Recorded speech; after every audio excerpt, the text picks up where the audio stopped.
पंच पंचभूत नहीं कोश प्राण, नहीं पंचभूत पंच प्राण, पंचभूत नहीं कोश प्राण, नहीं पंचभूत पंच प्राण, इंद्र देवता विषय से आयाना, इंद्र देवता विषय से आयाना, इंद्र देवता विषय से आयाना, इंद्र देवता विषय से आयाना, लेकिन करे धारण सभी के धर्म, करे धारण सभी के धर्म, वो है सत्यम सर्वम सुंदरम, रहे हरदम में जो हरदम, वो है सत्यम शिवम सुंदरम, रहे हरदम में जो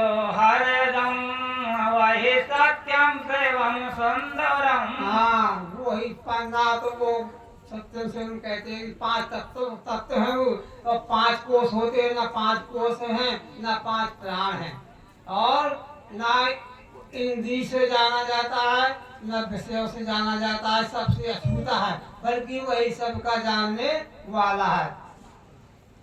देखो सबके धर्मों को जो वो धारण करता है, बोलिए सद्गुरु भगवान की जय हो। हाँ, हम आपके बीच से जो हमारे नन्ना जी के द्वारा सत्संग के विचार मिले, परमात्मा की कृपा है।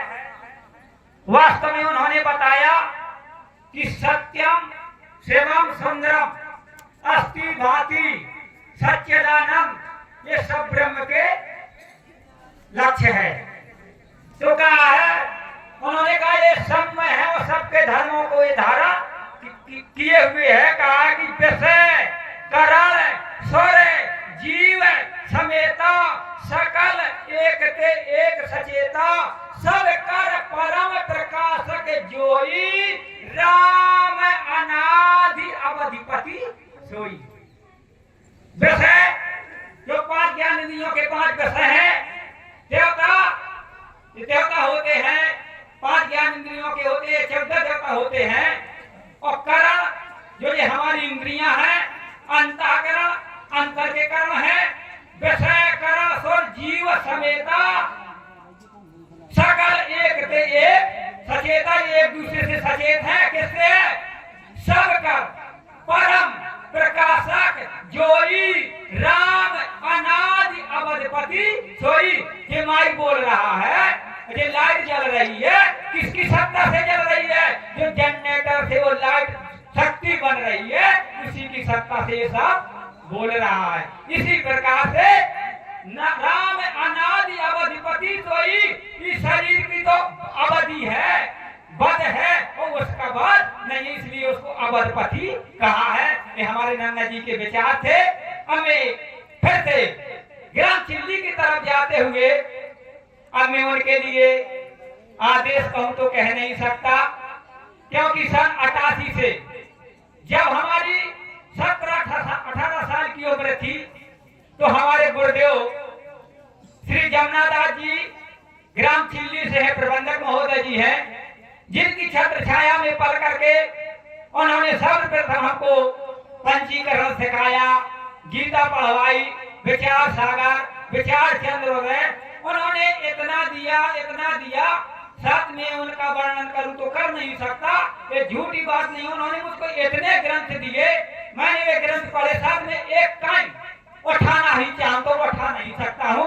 तो मैं ऐसे गुरुदेव जिनका एक संकल्प था कि हमारे हर गांव में, क्षेत्र में सत्संग होते रहना चाहिए, तो वास्तव में साधु होने के लिए भी निकल गए हमारे श्री उपाध्यक्ष महोदय श्री पन्नालाल जी और श्री प्रबंधक श्री जमुनादास जी। लेकिन कुछ हमारा प्रारब्ध ऐसा था कि उनके सानिध्य में पढ़ करके हमें शिक्षा मिलती थी। तो मैं ऐसे गुरुदेव श्री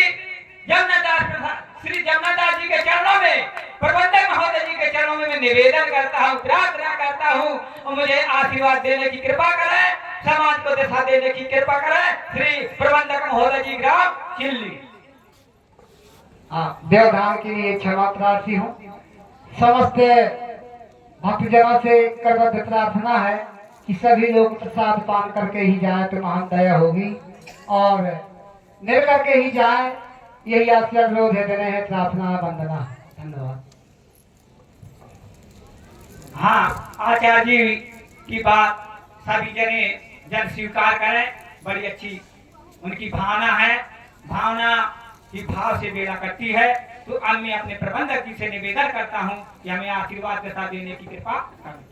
बोलो सदगुरुदेव भगवान की, सच्चिदानंद भगवान की, उस माता जी की जय हो। ओम सहना अवतु सहनौ भुनक्तु सह वीर्यं कर्वावहि तेजस्नामाधीतम अस्तु मा विद्विषावहि। ओम शांति शांति शांति। माता जी की बात सबने कही, मैंने तो आजमाई, सबने आजमाई। मैं 2 दिन से चारपाई नहीं छोड़ पा रहा था। आज उनकी प्रेरणा संचालक की जब रही काले चलने पर चारपाई पे बोलो, तो अब इससे ज्यादा का कहने तो हो गई बात। प्रिय सज्जनों, हमारी ये सत्संग जो है सर्वधर्म सत्संग है। हर प्रकार के सब मनुष्यों का सत्संग है। ये किसी भी जात का, किसी का मजहब को। ये हमारी अखंड सत्संग सर्वधर्म सत्संग समिति जो है 2007 से चिल्ली से तो नापहरा,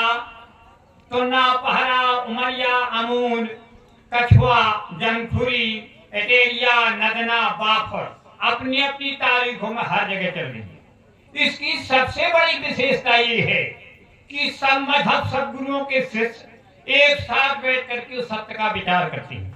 अपने अपने गुरुओं के साथ तो सब कुछ सबका होता है, अपने अपने मजहब में सबका होता है, लेकिन ये सबसे बड़ी विशेषता इसकी है। देखो यहाँ हमारे दाता पंथ वाले श्री भाई मिले, सब लोग की कथा हुई ना, हुई है, सब में सबकी कथा इसमें होती है। इसलिए सबसे बड़ी विशेषता है कि सब हमारे साथी ना किसी को ठगें और ना कोई तुम्हें ठग पाए। और लोभ में हमें सब कोई ठगता है, और जब लोभ नहीं होगा तो ठग नहीं पाएंगे। दूसरी बात भय है। लोभ और भय, भय है, भय से भी ठगा जाता है, और भय से मृत्यु का डर तो है, तो भय से भी ठगा जाता है और लोभ से भी ठगा जाता है। अपने प्रारब्ध सब मिलता है, बिना प्रारब्ध के कुछ नहीं मिलता है। लेकिन जिसको प्रारब्ध का ज्ञान नहीं है वही ठगाई देत है, वही ठगत। जैसे हमारी समिति का ये सिद्धांत है, भैया को न तुम्हें ठग पावे और ना तुम खुद के ठगो। अब चर्चा चली बहुत ऊंची आज, शरीर और आत्मा। देखो प्रिय सज्जनों, कहा देहना स्मृता देहि कमारम यौनम जरा तथा देहांत प्राप्ति धीरा तक न होती। जैसे बालापन अवस्था कई लोगों की चली गई, कई जनों की जवानी चली गई, मर गई, नहीं मरी। पहला कहा था मैं छोटा बच्चा हूं, फिर कहा था मैं जवान हूं। तो जवान आता, जवानी मर गई, जवान कहां बचो? समझो, अगर तुम जवान हते तो मर कहां गए, मर गए, अब कहां बचे? तो ये अवस्था मर गई कि नहीं मर गई? जैसे हम जो है जब स्वप्न में जाते हैं तो वहां क्या होता है, हम रजाई ओढ़े पड़े हैं, कौन शरीर से संसार देखते हैं? हमें हमारे भाई ने बताया था कौन शरीर है, वो शरीर की दूसरा शरीर हो गया, हुआ ना दूसरा शरीर, वैसे शरीर था ना, तो ये शरीर छूट गया। सपने में ये शरीर छूट जाता है, दूसरा शरीर धारण कर लेता है, तो उसे तेजस कहते हैं, सूक्ष्म शरीर कहते हैं। तो वो शरीर से नई तारे हैं, नई आंखें हैं, देखता कि नहीं, अंधेरे फिरता क्या दिखाई देता है। तो जिस शरीर को हम इतना मैं मानते हैं, ये स्थूल शरीर सपने में जाकर के ये छूट जाता है, रोज छूटता है, मरने की बात छोड़ो। तो ये हमारा स्थूल शरीर जो है ये 5 तत्व से बना हुआ है, आकाश, वायु, अग्नि, जल, पृथ्वी। इसके 5 के और हैं। आकाश के 5 है शोक, काम, क्रोध, मोह, भय। ये शोक अपना हाथ अलग ले लेता है और चारों भाइयों बढ़ करके बढ़ जाता है। जैसे अभी हमारे संचालक जी ने सुना था, ये पंचीकरण है। जब तक पंचीकरण का ज्ञान होगा नहीं, तब तक शरीर और संसार का ज्ञान नहीं होगा, तो परमात्मा का ज्ञान कैसे होगा। इसलिए वायु की भी 5 हैं, चलन बलन धावन प्रसार राम किचन, और अग्नि के भी 3 हैं, नींद तथा कांति आलस। जल की भी 5 हैं, लाल पसीना मूत्र भी रक्त, और पृथ्वी के 5 रोग त्वचा नाड़ी मज्जा अस्थि। ये बालापन जवानी वृद्धापन ये स्थूल शरीर का होता है। अब सूक्ष्म शरीर में गए तो ये तो छूट गया। अब सूक्ष्म शरीर में देखते हैं सुख दुख होता है, सब कुछ होता है, तो वो भी 5 ज्ञानेंद्रियों से बना है। सोच त्वचा चक्षु रसना ध्यान, 5 ज्ञानेंद्रियां हवा हस्तपथ द्वार, और 5 इसमें प्राण काम करते हैं। बयान सारे शरीर में बयान होता है, सब संधियां वही बोलता है। जब प्राण छूट जाते हैं ना बयान, तब अकड़ के रह जाता है। तो बयान समान नाभि में रहता है, खाए पिए के अन्न को सब जगह पहुंचाता है। उदान जो है कंठ में रहता है, पानी पीते हैं खाना खाते हैं वो अलग अलग कर देता है, स्वप्न की रक्षा करता है। अमुक प्राण जो हृदय में रहते हैं, 21,600 श्वासा रात दिन में निकल जाती है, और 92 श्वासा भरी जाती है। बैठे 12 चले 18 सोबत में 36, अब मैं थलकर में पर सज्जा वह कैसे रहा शरीर। श्वासा भी है, जैसे बुढ़ा आदमी संपत्ति लड़का खोता तो दुख होता है, ईश्वर ने श्वासा दे दी, हमें कभी ज्ञानी नहीं कि खो गई, और शरीर श्वासा खत्म, मोटरसाइकिल की हवा निकल गई उतर ही रह गए। इसलिए ये जो है 5 ज्ञानेंद्रियां, 5 कर्मेंद्रियां, 4 अंतःकरण, ये सूक्ष्म शरीर, इसी से जन्म होता है, इसी से सुख दुख होता है। देखिए स्थूल शरीर में जब जागृत थे तब सुख दुख होता था, और जब सपने में तब हुए सुख दुख हुआ। अब तीसरी अवस्था सुसुप्ति, जैसे कहते गहरी नींद। भैया अब तो सो गए, हमने नहीं जाने को। जैसे माताएं जब जन्म देती ना बच्चा को, तो हमारी बूढ़ी माता कहा करती थी अब बच्चा के करवटा न ले, कोई की तरफ थे पान रहे। और जब नींद उठे तो माता सो गई, अब बच्चा सो गो, अब चाह जी खुलेगा। तो बच्चा माँ को चाहता है कि माँ बच्चे को चाहती है। सबसे बड़ा चाहने वाला कौन? नींद। सबसे बड़ा सुख कौन? नींद। तुमका कहा जाए कि तुम 4 दिन जो नहीं धन को रखाए रहना, सोना मत, तो कई दिन रखाओगे? चौथे दिन ग्वालियर ले जाओ, यहाँ पड़ेगा। तो सबसे बड़ा सुख कौन? नींद है ना। अब बता सुख ढूंढे कहाँ? संसार में। सुख संसार में ना मिला है ना है, सुख की आशा जरूर है। तो आशा के साथ तृष्णा जुड़ गई, तो तृष्णा से क्या हुआ? मन मरो ना माया मरी, मर मत जा शरीर, ओ आशा तृष्णा ना मरी, सो कह गए दास कबीर। तो प्रिय सज्जनों, सुख कहाँ है? गहरी नींद में। अब गहरी नींद में क्यों सुख है? वहां अंतःकरण मन बुद्धि चित्त अहंकार सो गए। जहां मन बुद्धि चित्त अहंकार सो जाएंगे, चाहे सब कुछ लूट ले जाए, चाहे जी को करे, तुम कुछ की रखवाली नहीं कर सकते। बोलो ऐसा रोज होता कि मुझे क्या होते? सबको होता होगा ना, सबको सपने होंगे, सब कोई गहरी नींद में जाता होगा। तो जब रोज छूटता है, फिर भी तुमको हमें तुमको याद नहीं आता कि रोज छूट जाता है शरीर न संसार, लेकिन लगे पड़े हैं। अरे करो खूब तो छूट तो जाएगा ना, ये तो पता होना चाहिए कि छूट जाएगा। तो जो हमारा है, अब ये सुसुप्ति अवस्था में अज्ञान में रहता है, आत्मा ही रहता है, लेकिन अज्ञान में होता है, अंधकार में होता है। उसे चौथी अवस्था कहते हैं तुरी। उसी के लिए सत्संग किया जाता है कि हम जागृत अवस्था में ये समझ लें कि शरीर संसार के, अभिनंदन ने सुना, सबसे हम परे हैं। देखो जागृत में सब थे, हम थे। सपने में हमने ही सब कुछ बनाया था, वहां जितने बनाए थे सब हमने ही बनाए, तो हम थे, सब बनाए हुए थे। और गहरी नींद में कोई नहीं था, हम थे। वो आत्मा था कि नहीं गहरी नींद में? और वो सब कहाँ चले गए? अरे संसार की चर्चा छोड़ो, मन बुद्धि चित्त अहंकार ये कोई नहीं था। होता है ऐसा रोज? हम अकेले रहते कि नहीं रहते? मौत की बात छोड़ो। तो जब ये रोज होता है, इसी को समझना है। तो तुरीय अवस्था के लिए समझने के लिए देखो एक बात है, हमारे तुम्हारे अंतःकरण में मुकर मलिनो नेहन दीना राम रूप देखे किम दीना। जैसे शीशा चेहरा होए और आंखी फूटी होए तका चेहरा देखे है। ऐसे जो है हमारे मन में मैल भरो है जन्म जन्मांतर को मल और विक्षेप है। ये जो है हम निष्काम कर्म करेंगे तब मल दूर होगा। और जब हम बिना उपासना वासना के रहे तो उपासना करेंगे। देवी मैया के पूजन गए, चाहे एक लोटा पानी माता मोहे सो दे देते, देने से कुछ नहीं मिलेगा, करने से मिलेगा। संसार का कर्म करने से मिलेगा, भगवान का सुमरन भर याद से ही मिल जाएगा। बिना करेगा किसी को नहीं मिलेगी। माता कहे दो भाते नहीं वो जो देते हैं, करो तो करने से मिलेगा, और करने से भी प्रारब्ध होगा तब मिलेगा, नहीं तो नहीं मिलेगा। लेकिन हम पढ़े इसलिए जो है ये सब कहा गया कि जब हमारा मन दोष हो जाएगा, अब विक्षेप दोष हो जाएगा, तब ज्ञान की बात समझ में आएगी। कहा है कर्मण्येत कालस्ते मां फलेषु कदाचन मां कर फले भूमातु संग वस्तु अकर्मण्य। कर्म करो लेकिन फल की इच्छा, लेकिन फल की इच्छा तो पहले कर्म शुरू नहीं हो। बोलो कैसे छूटेंगे?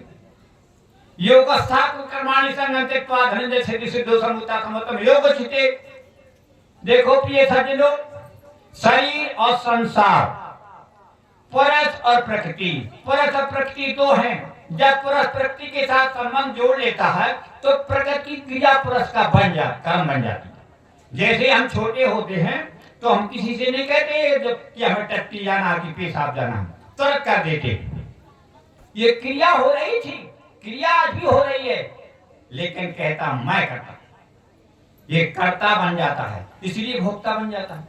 प्रकृति क्रिया, शरीर क्रिया अपने आप हो रही, हम क्रिया को रोक नहीं सकते। का प्रत्येक क्रिया मानी गुणाई कर्मणि सर्वसा अहंकार मत करता है कि मनते। प्रकृति क्रिया अपना अपना काम कर रही है, लेकिन अहंकार मोड़ करके आत्मा कहता मैं करता हूं, कर्म बन जाता है। तो कर्म तीन प्रकार के हो जाते हैं, जो है संचित, प्रारब्ध और क्रियामान। जो कर्म किया जाता है उसके दो फल अंश बन जाते हैं क्रियामान के, फलांश और संस्कार। फलांश के दो भेद होते हैं, दृश्य और आदर्श। दृश्य के भी दो भेद होते हैं, तात्कालिक और कालांतर। आदर्श के दो होते हैं, और संस्कार के दो भेद, शुद्ध और अशुद्ध, जिससे बनता है स्वभाव। जब हमारा परमात्मा में लग जाएगा स्वभाव तब शुद्ध हो जाएगा, और जब संसार में लग जाएगा तो अशुद्ध हो जाएगा। अब जो है संचित कर्म, जो इकट्ठे कर्म हैं, वो उसमें से प्रारब्ध बनता है। तो वो दो प्रकार के होते हैं, फलांश और संस्कारम। फलांश से ये प्रारब्ध शरीर में लग गया और इस प्रकार मिलती है। अब ये हमें जब तक ये मृत्यु प्राप्त नहीं होगा, जो जो किए भोगना पड़ेंगे। लेकिन जो कर्म हम क्रिया मान करेंगे, अगर भक्ति या ज्ञान हो गया तो वो कर्म फिर बंधने वाले नहीं है, ना संचित बंधेंगे ना क्रिया मान बंधेंगे। तो ये कर्म से जब हमें ज्ञान ही नहीं है, तो जो जब ये कहा बुद्ध युक्तो जहाति सुख दुष्कृत्य तस्मै नष्टमसु कौशलम, जो पुरुष परमात्मा कहते को शरीर और संसार में संशय, अभी बताया था संशय की नहीं है। बताओ कल क्या हो सकता, क्षण में क्या हो सकता। शरीर और संसार में संशय, अनित्य, इसमें क्या निश्चय करना। राजनीति में निश्चय न बजे रात ने ऐसा करने सो ऐसा करेंगे सो निश्चय नहीं करना। निश्चय करोगे किसी भी काम को, अगर काम बन जाएगा तो लोभ बनेगा, और काम नहीं बनेगा तो क्रोध बनेगा। और कामना ही नहीं करोगे तो क्या बनेगा। इसलिए बुद्धि में निश्चय नहीं करना संसार के काम। निश्चय तो नहीं करना, विचार जरूर करना कि ऐसा करना, निश्चय कर ही नहीं सकते। निश्चय तो परमात्मा आत्मा के द्वारा होगा ना। तो जब हम निश्चय नहीं करेंगे तो हमें काम क्रोध जो नहीं ये नहीं सताएंगे, और हम कर्म बंधन से छूट जाएंगे। इसलिए प्रिय सज्जनों, समय का अभाव है, और यह शरीर तो धरवा तो माता जी के द्वारा संचार के द्वारा आ गया है। एक हमारी माता जी जो है कीर्तन बहुत गाती थी, एक कीर्तन उनका ठिकाने हैं। मोरे सतगुरु दीन दयाल, मोरे सतगुरु दीन दयाल, भवसागर में डूब रहो मैं जल्दी करो ख्याल मोरे सतगुरु दीन दयाल मोरे सतगुरु दीन दयाल भवसागर में डूब रहो जल्दी कर लो ख्याल आसक्ति माँ के राग द्वेष दो लाल गुरु जी राग द्वेष दो लाल आशा तृष्णा रूपी बहुएं करती खूब बेहाल मोरे सतगुरु दीन दयाल मोरे सतगुरु दीन दयाल भवसागर में डूब रहो जल्दी ले बात देखो आसक्ति माँ को छोड़ना है, नहीं तो आसक्ति माँ बनी रही तो दो पुत्र तैयार है, कौन राग और द्वेष। प्रिय सज्जनों, जिसके अंदर हमारा प्रेम होता है तो उसके दोष नहीं दिखाई देती, और जिसके अंदर हमारा बैर होता है उसके गुण नहीं दिखाई देती। ये देखने का कर्तव्य क्या, गुण और से सब कोई बना। जब हमारे किसी से द्वेष हो जाता है, जान बैर हो जाता है, तो उसके गुण नहीं दिखाई देते, और जिस समय उससे प्रेम हो जाता फिर और नहीं दिखाई देती। तीन राग देश हो जाने से का इंद्रिय राग देश विवश तो तय न बसमागा चित्त अस्पर पंथ राग देश ही दुखदाई है। राग देश की जो पैदा हो जाते हैं वो हमें जन्म जन्म के लिए भटकाते हैं, क्योंकि राग देश से संस्कार बन जाता है, संस्कार से वासना बन जाती है, वासना से प्रारब्ध बन जाते हैं, और प्रारब्ध से शरीर बन जाता है। इसलिए कहते हैं फिर हाँ, काम क्रोध मद लोभ भोग मोह भय नाती दार जाल गुरु जी नाती दार जाल शब्द रूप से आदि पंक्ति बन गए मोरे काल मोरे सतगुरु दीन दयाल मोरे सतगुरु दीन दयाल भवसागर में डूब रहो जल्दी कर लो ख्याल। कहाँ से परिवार बन गो, नाती बन गए, पंक्ति बन गए।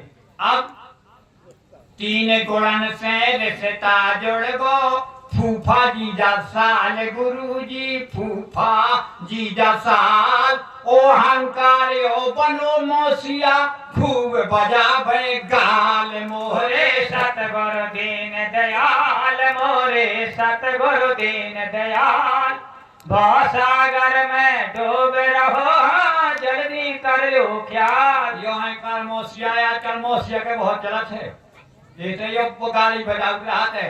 अब मौसी के है मैं मौसी मौसी जब नहीं को टका के मतलब नाती गोती के हम मौसी मौसी तो इसलिए फिर क्या कहते हैं प्राण को समेत व्यवहारी हो गए माला माल गुरु जी हो गए माला माल इंद्री देवता बहनी भैया खेलें अपनी चाल मोरे सतगुरु दीन दयाल मोरे सतगुरु दीन दयाल भवसागर में डूब रहो जल्दी कर लो ख्याल। ये सज्जनों मनुष्य शरीर में बुद्धि श्रेष्ठ है और तो सब कुछ वैसे ही का बैठा है, अगर बुद्धि सदुपयोग में लगा दो तो ये बुद्धि प्रधान है।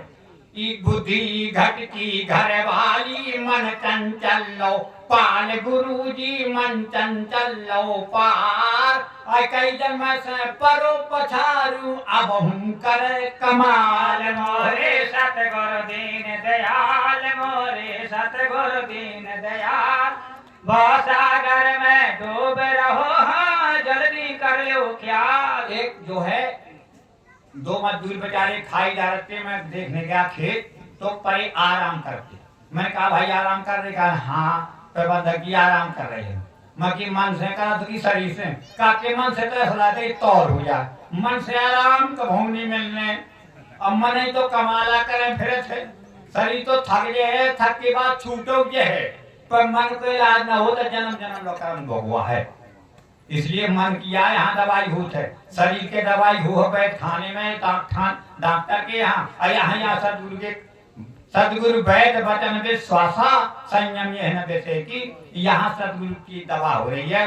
फिर कहा है कि देह बाप खे अपनो मानो बंध गयो बाबाल गुरु जी बंध गयो बाबाल और जन्म जन्म से फंसो है जमुना तुम्हें सुनाऊं हाल मोरे सतगुरु दीन दयाल मोरे सतगुरु दीन दयाल बहुत सागर में डूब रहो हाँ जल्दी कर लो ख्याल। ये प्रिय सज्जनों, शरीर से मन बुद्धि किसी को नहीं दिखाई देते, भगवान देखने में लगे हुए हो। अभी हमें तुम्हारे मन का पता नहीं, तुम्हारी बुद्धि का पता नहीं, कान का तो पता है, आंख का तो पता है, लेकिन मन का क्या पता है एक दूसरे को।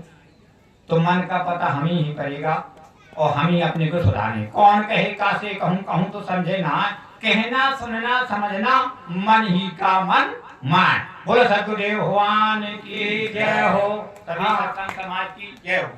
हम और आपके बीच में अभी हम और आपने विचार सुने, बहुत अच्छे विचार सुने। विचार सागर में आया है कि मल विक्षेप जाके नहीं किंतु एक अज्ञान ये जो साधन से इतना सोमतिकृत अधिकार, यानी मल विक्षेप आवरण जिसके नहीं है वो ज्ञान का अधिकारी है। तो मल दोष बताया जन्म जन्मांतर के पापों को, विक्षेप दोष बताया मन की चंचलता को, आवरण बताया देह अध्यास को। तो वास्तव में और किसी महान पुरुष ने कहा ये शरीर को मैं मानना ही मल है और मन के तल पर जीना ही विक्षेप है। जो हमें आत्मा परमात्मा का ज्ञान नहीं है ये आवरण है, ये मिट जाए तो समझ लो आपको परमात्मा में तुम में कोई अंतर नहीं है। इस प्रकार के हमारे प्रबंधक जी के विचार थे। अब सभा 6 बजे तक चलेगी, कल से 2 वक्त और रह गए, 40 मिनट हो गए, 5:40। तो मैं क्या बताऊं, समय तो थोड़ा ही बना रहता है। तो श्री मैं अपने लाल मोहम्मद भैया जी से निवेदन करता हूं कि अपने विचार समाज में रखें, और क्योंकि अभी आरती होना है और फिर इसके बाद भोजन प्रसाद व्यवस्था की है। तो अपने वास्तव में कहा किसी महान पुरुष ने तो कह दिया कि एक ज्ञान बहुत ज्ञान अज्ञान, लेकिन समझाना पड़ता है। तो मैं श्री अपने लाल मोहम्मद भैया से कहता हूँ कि अपने विचार समाज में देने की कृपा करें। बोलिए सद्गुरुदेव भगवान की जय हो, बोलिए सच्चिदानंद भगवान की जय हो। ओम गुरुर् ब्रह्मा गुरुर्विष्णु गुरुर्देवो महेश्वरः गुरु साक्षात् परब्रह्म तस्मै श्री गुरुवे नमः। बोलिए सद्गुरुदेव भगवान की जय। सभा में उपस्थित हमारे संचालक जी सतपाल भैया जी और दिल्ली से हमारे प्रबंधक जी और उनके साथ सत्संगी भाई, ऐसे कहूँगा तो ज़्यादा टाइम लगेगा। एक साथ सभी को नमन करते हुए माताओं बहनों और मेरे प्यारे भाइयों और बुजुर्गों सभी को जय सच्चिदानंद। बड़े अच्छे सौभाग्य की बात, अभी हमारे प्रबंधक जी ने कहने को कुछ नहीं बचा, सब कुछ बता दिया। और जो उन्होंने अपने जीवन में अनुभव किया है उसको यथार्थ रूप से दर्शाया है।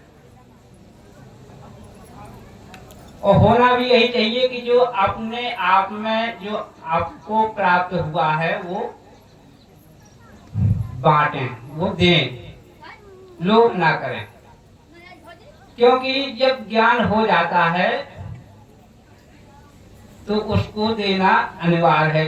जैसे आप समझते हैं कि जिसके पास ज्यादा पैसा हो जाता है वो सोचता है कि जो है इसको मैं यहाँ इसको कहाँ इन्वेस्ट करूं जिससे ये मल्टीप्लाई होता रहे, यानी बहुगुणा होता रहे। तो ज्ञान एक ऐसा माध्यम है जो जितना आप दोगे उतना ही ये बहुगुणा होता है, मल्टीप्लाई होकर के आपको मिलेगा। और हमारे प्रबंधक जी ने देखो अभी स्वप्न जागृति और सुषुप्ति के बारे में, तुरीयावस्था के बारे में बताया। ये बहुत ऊंचा ज्ञान है, वैसे तो बहुत कम समझ में आता है।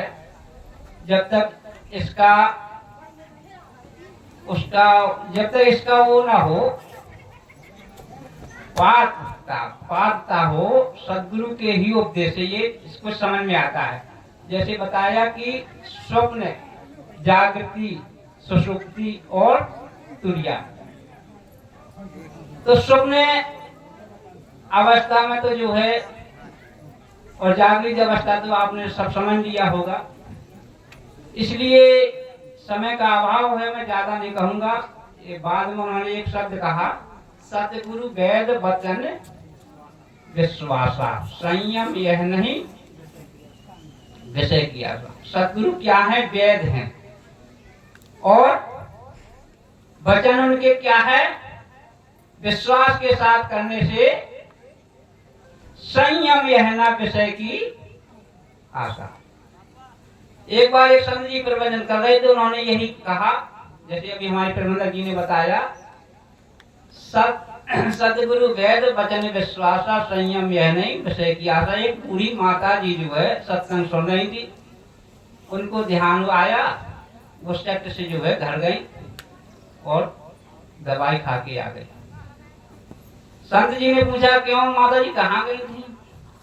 बोले क्या बताएं, आपने कहा सदगुरु वेद वचन विश्वासा, मुझे ध्यान हुआ ही कि मैं घर दवा खाना भूल गई हूँ, तो मैं दवा खाने चली गई थी।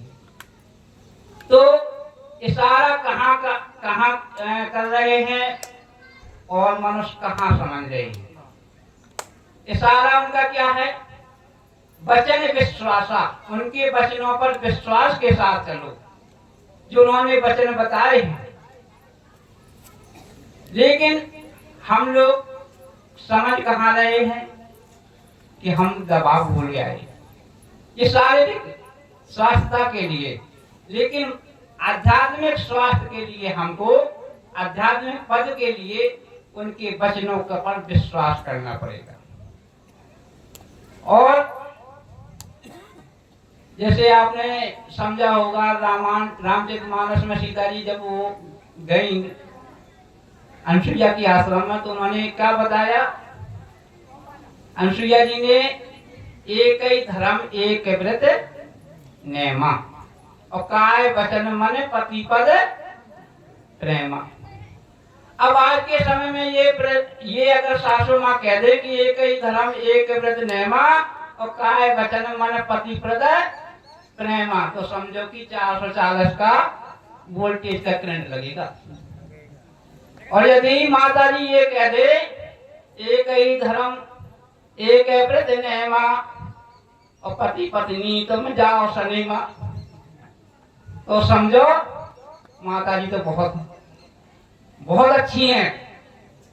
तो कहने का मतलब इशारा कहाँ है और हम समझ कहाँ रहे। इसलिए समय का अभाव, और आप कहें तो मैं अपनी एक वाणी को यही समाप्त करता हूँ। बोलो सद्गुरुदेव भगवान की जय। वास्तव में जब ये सारे की बात है तो सारू काफी अवन समझो कहा न, तो हमें उन्होंने वास्तव में जो अपने विचार रखे बहुत गंभीर थे, सैन बैन के थे।